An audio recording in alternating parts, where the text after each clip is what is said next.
दोस्तों, एक साधारण खांसी जुकाम भी क्या कभी निमोनिया में बदल सकता है?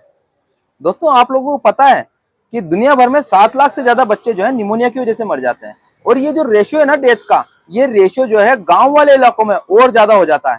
इसका कारण जानते हैं क्या है?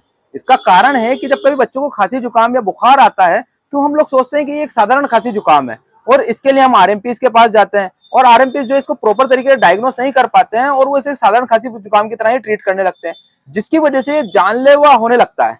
दोस्तों, आप लोगों को पता है कि निमोनिया को पहचानना बहुत आसान है। सबसे पहले तो खांसी जुकाम होना, बुखार आना, और इसके अलावा जो है आपके सांस फूलना, ये तो बहुत साधारण से लक्षण है। लेकिन कुछ ऐसे लक्षण होते हैं स्पेसिफिक, जिससे कि पता चलता है कि बच्चे को जो है निमोनिया हुआ है।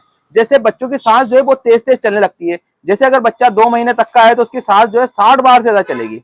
और अगर बच्चा 2 महीने से लेके अगर 1 साल तक का है तो सांस जो है 50 से ज्यादा बार चलेगी। और अगर 1 साल से बड़ा या 5 साल से छोटा है तो उसकी जो सांसें हैं वो कम से कम 40 से 45 बार तक चलेगी। अब सांस कितनी बार चल रही है इसको पहचानने का बहुत आसान सा तरीका है कि आप उसके यहाँ पर हाथ रखिए और गिनिए कि कितनी बार ये सांस चल रही है। जितनी बार छाती ऊपर नीचे हो रही है मतलब उतनी बार ही सांस ले रहा है, छोड़ रहा है बच्चा। अगर सांस तेज तेज चल रही है तो इसका मतलब है कि बच्चे को सांस लेने में तकलीफ हो रही है।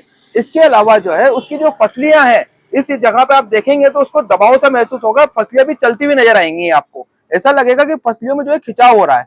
इसके अलावा जो है बच्चों में अगर ये सिम्टम जो है ना थोड़ा ज्यादा सीवियर हो गया है तो आप देखेंगे कि बच्चों की जो जबान वाला इलाका होता है वो थोड़ा ब्लूइश कलर का हो चुका है, नीला पड़ चुका है। इसका कारण है कि ऑक्सीजन की जब सप्लाई कम होती है ना तो उस कंडीशन के अंदर हमारे जो ऑर्गन्स होते हैं वो नीले पड़ने लगते हैं।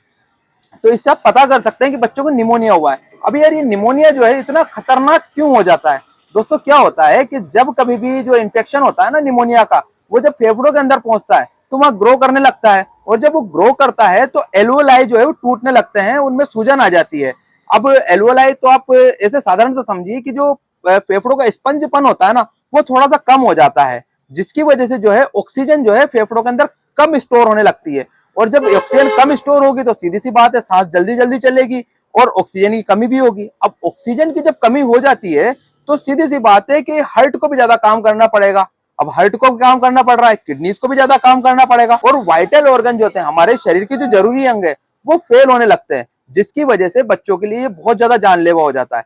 दोस्तों, जब कभी भी ऐसे सिम्टम्स जो मैंने आपको बताए हैं, इन सिम्टम्स को आप देखिए कि अगर बच्चों की सांस उखड़ रही है, तेज तेज चल रही है, छाती अंदर बाहर बहुत ज्यादा हो रही है, या बच्चों की जबान नीली पड़ रही है, तो इस केस में आप तुरंत डॉक्टर की सलाह लें। क्योंकि एक अच्छे स्पेसिफिक पीडियाट्रिक डॉक्टर, बच्चों के डॉक्टर के पास जाए आप, और उनको ये सारे सिम्टम्स बताएं तो डॉक्टर जो है उसका चेस्ट एक्सरे कराएंगे, सीआरपी टेस्ट करवाएंगे, उसके सेप्टम की जांच भी करवा सकते हैं। तो इससे पता चलेगा